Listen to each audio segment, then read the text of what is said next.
Fred, with these weather events that we've been having now, how do we capitalize the most on them? What are three things that we could easily do right now and get started?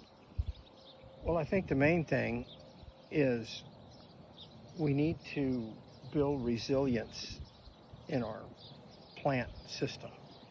And when you're planting annuals, if you're tilling the soil and then you're planting a seed and waiting for that to come up and waiting on weather to bring it up, if when the rain comes it's fast and heavy, you have a tremendous amount of erosion and compaction.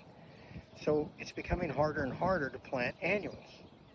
But if you will take the opportunity to look at perennial grasses, especially your bunch grasses, and try to start incorporating more of that in your pasture systems, you will develop a lot more resiliency in your land. When the rains come, those type of crops tend to really capture and hold water.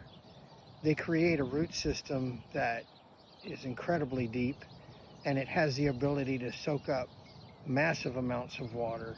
Those roots are connecting to soil particles and building structure that allows air and water to get down in there.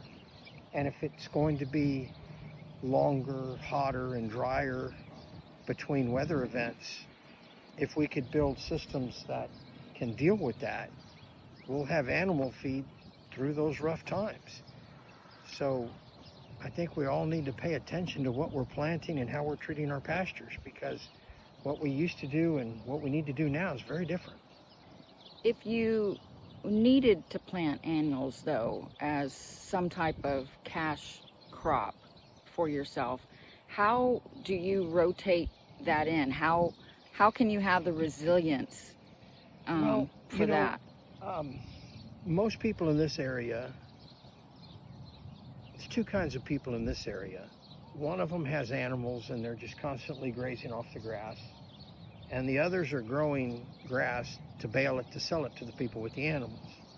I think there needs to be a shift of people that are growing grass to owning more animals and integrating those animals into their operation, because I'm harvesting grass this morning and it's wet and you couldn't get a tractor in here to cut, rake, and bale for weeks. And the grass is ready now. So I just move a fence and I'm harvesting the grass where I can get the animals right now and making good use of it. And the one thing that's changing is the value of animals. When you convert your grass into beef, it's a different thing now. I mean, the value that you can get out of the beef is measurable. So people need to really think about what they're doing. Work on their fences and work on their water systems. And there's great ways to move water around pastures now, and there's new ways to manage animals with halters or with electric fencing. But I think we really need to take a lot of land out of row crop and this heavy tillage, and we need to start looking at how we're going to harvest off of that land without taking all of the forage, letting it cycle back where we don't have to buy massive amounts of inputs. Just let the nutrients cycle. Mm-hmm. I think it would be better in the long term if we did something like that.